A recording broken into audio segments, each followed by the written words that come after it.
Mes chers compatriotes, mesdames et messieurs, je m'appelle Dr Noël Tchagne Mwadjanvita, auteur du plan Marshall de Noël Tchagne pour la reconstruction et le développement de la RDC. Je suis 100% congolais. La RDC est la terre de mes parents, grands-parents et arrière-grands-parents du côté de mon père et de ma mère. La RDC a payé pour mes études primaires, secondaires et aussi universitaires. Je dois tout à mon pays et au peuple congolais. Ma connexion et ma loyauté à la République démocratique du Congo sont très fortes, totales, inconditionnelles et indiscutables. La terre de nos ancêtres, elle est sacrée. Je vous invite tous à protéger notre terre, qui est notre patrimoine commun, et à défendre l'intégrité du territoire et la souveraineté nationale, quelles que soient les conditions et quel que soit le moment. Car cette terre, c'est la seule dont nous sommes propriétaires à 100% et que personne ne doit nous l'arracher sous quelque subterfuge que ce soit.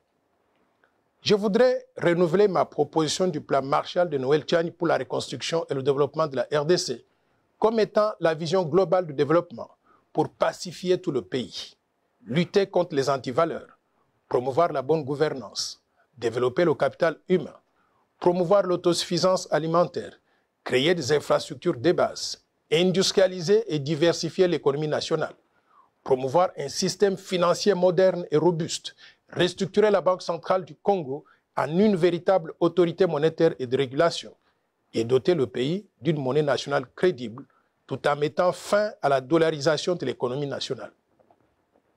La finalité du plan Marshall de Noël Tchagne pour la reconstruction et le développement de la RDC, c'est de développer le pays et aussi d'éliminer la pauvreté dans laquelle croupit notre population actuellement. Le coût total du plan Marshall de Noël Tchagne pour la reconstruction et le développement de la RDC est estimé à 1000 milliards de dollars sur 15 ans pour faire progresser le produit intérieur brut par habitant de 450 dollars aujourd'hui à 15 000 dollars au moins en 15 ans, tout en créant au passage des emplois et en améliorant les conditions de vie de tous nos citoyens. Ceci est tout à fait possible car je suis convaincu que l'impossible n'est pas congolais. Mais nous ne pourrons pas réaliser ce rêve si la RDC arrivait à perdre sa souveraineté. C'est pour cela que nous devons nous battre pour protéger la souveraineté nationale, étant donné que le destin de notre pays se trouve dans les mains de ses filles et de ses fils que nous sommes. Pour préserver la souveraineté nationale, je propose que la fonction de président de la République démocratique du Congo soit réservée aux Congolais nés de mère et père congolais. La suite logique du verrouillage de l'accès à la présidence exige la même portée de la nationalité au dauphin constitutionnel du président de la République, c'est-à-dire le président du Sénat congolais. Le verrouillage doit aussi couvrir quelques postes de souveraineté nationale, qui sont le président de l'Assemblée nationale, le haut commandement militaire, le haut commandement du commissariat général de la police nationale, le directeur général des migrations, connu communément comme étant la DGM, l'administrateur général de l'Agence nationale des renseignements, connu comme étant l'ANER, les hauts magistrats de la République, le Premier ministre et les ministres régaliens, c'est-à-dire les affaires étrangères, l'intérieur, la défense, la justice et les finances. Beaucoup de compatriotes ont déjà compris les enjeux du fait de l'infiltration au sommet de l'État depuis plusieurs décennies dans notre pays. Ces compatriotes soutiennent ma position de verrouillage. Mais comme il faut s'y attendre dans une démocratie naissante, quelques compatriotes s'y opposent en avançant comme argument, d'une part, que la loi proposée serait discriminatoire parce qu'elle écarterait une partie des Congolais et certains candidats potentiels aux élections de 2023. Mais d'autre part, qu'il y a des sujets beaucoup plus importants et plus urgents sur lesquels on devrait s'attarder, notamment la misère dans laquelle croupit la population congolaise actuellement. C'est pour faire face à ces questions de pauvreté et de misère que j'ai proposé le plan Marshall dont je venais de vous parler tout à l'heure. Chers compatriotes, mesdames et messieurs, ma proposition de verrouiller l'accès à la présidence de la RDC et aux fonctions très sensibles est importante. Pourquoi? Parce qu'elle porte sur un aspect crucial de la vie de notre pays, l'accession aux plus hautes fonctions de souveraineté nationale. Ma proposition de loi ne porte pas sur les conditions d'acquisition de la nationalité congolaise ou sur les modifications de ces conditions d'acquisition de la nationalité congolaise. Ma proposition ne changerait donc rien quant à la nationalité de ceux qui sont déjà congolais actuellement. Je voudrais vous parler d'un article important de la Constitution qui parle de ces questions de nationalité. C'est l'article 10 de la Constitution de la République qui est très clair au sujet des conditions d'acquisition de la nationalité congolaise. Cet article stipule ce qui suit. La nationalité congolaise est une et exclusive. Elle ne peut être détenue concurremment avec aucune autre.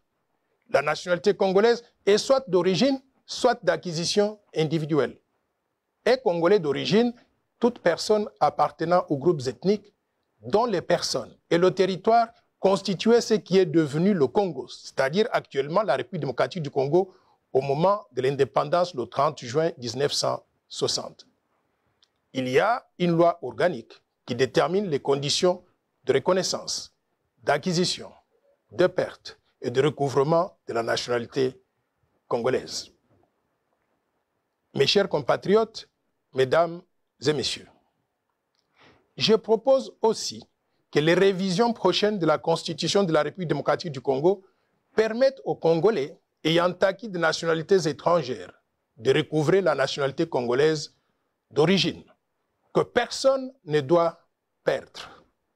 Nous sommes nés Congolais, nous vivons Congolais, nous mourrons Congolais et nous serons enterrés Congolais. La nationalité congolaise, elle est sacrée. Personne ne peut l'arracher à qui que ce soit parmi nous.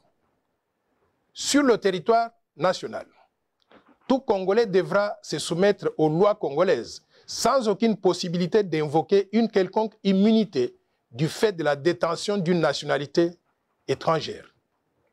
Au vu de l'histoire récente, il sera prudent, à mon avis, d'exclure la double nationalité avec tous les pays voisins de la RDC, et en particulier ceux qui ont eu des velléités d'occupation de la République démocratique du Congo, et ils sont connus.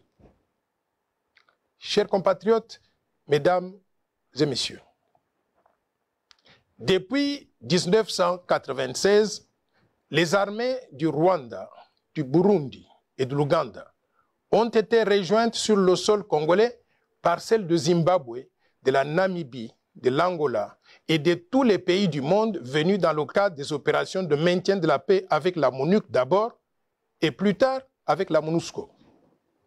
Ces soldats étrangers se sont accouplés avec les Congolaises et les Congolais, donnant naissance à des millions d'enfants qui sont tous Congolais d'après la Constitution actuelle.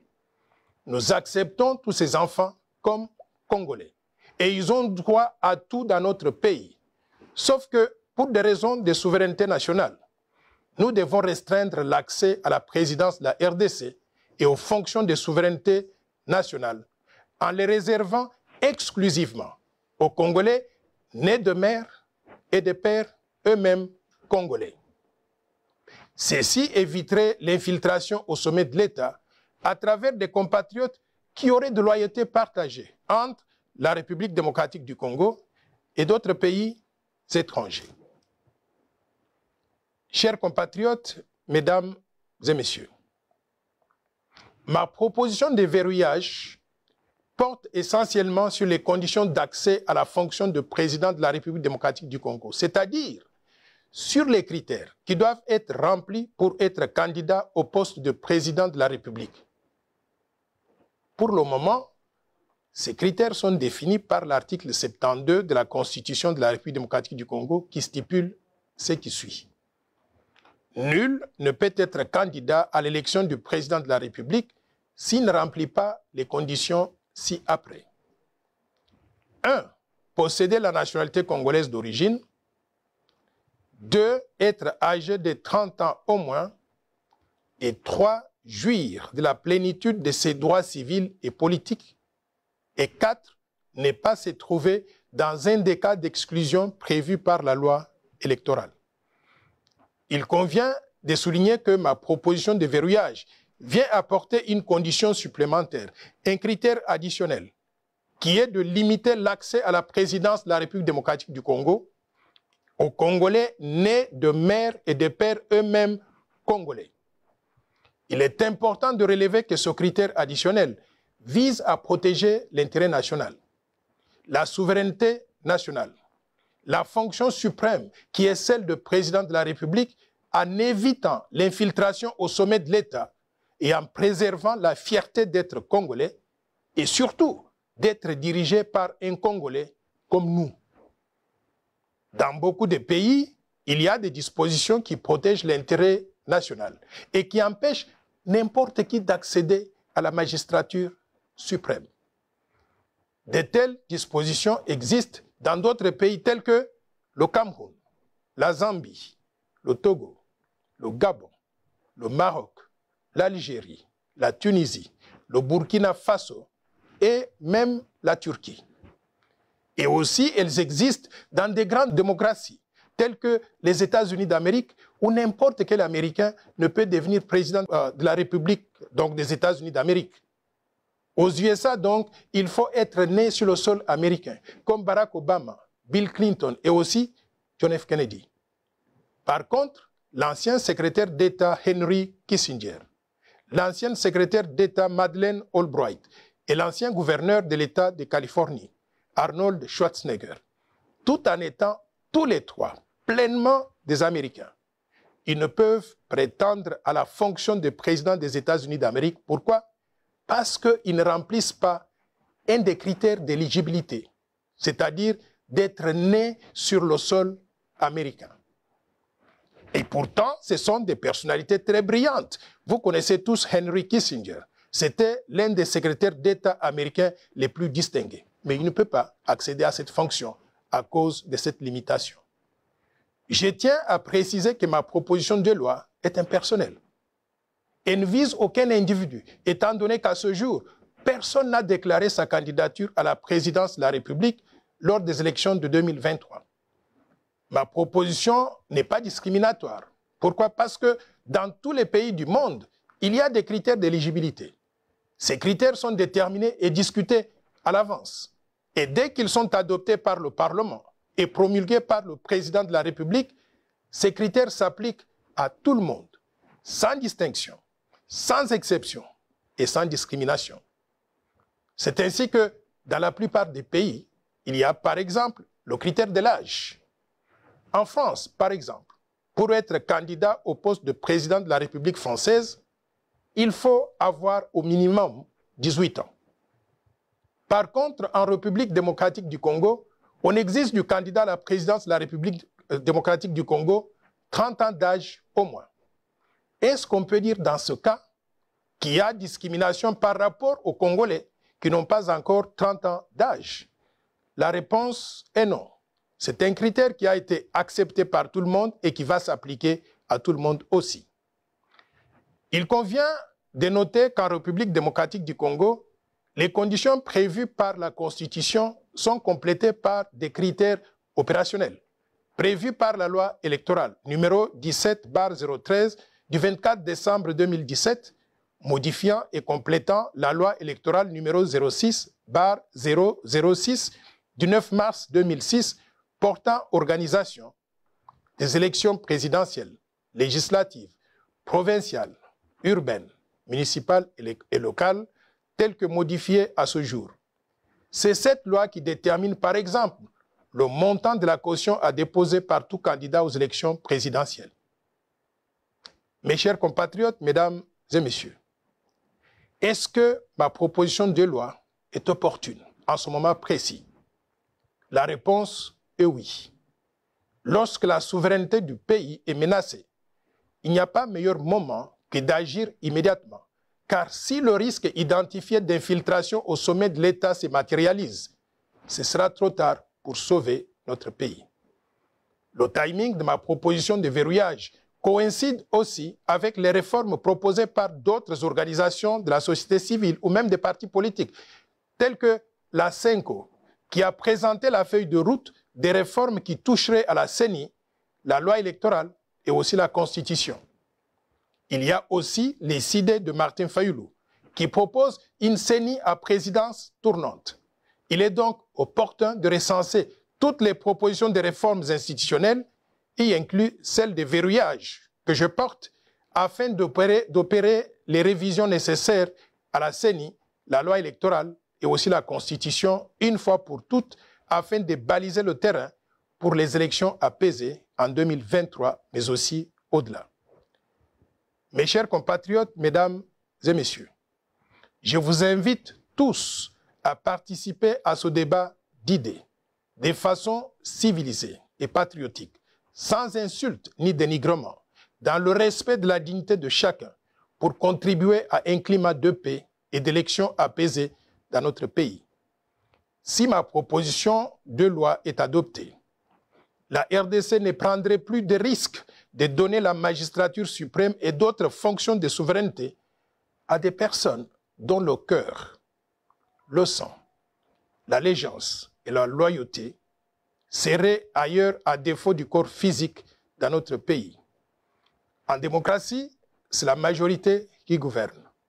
Les Congolais nés de mères et pères congolais étant les plus nombreux, il est normal et logique qu'ils aient l'exclusivité de la présidence du pays et les fonctions essentielles de souveraineté pour que nous puissions protéger ensemble notre fierté d'être Congolais, mais également notre souveraineté nationale. Pour terminer, je vous rappelle que tous les Congolais sont égaux. Ils sont les mêmes. Il n'y a pas un seul individu qui soit moins ou plus important que d'autres dans notre pays.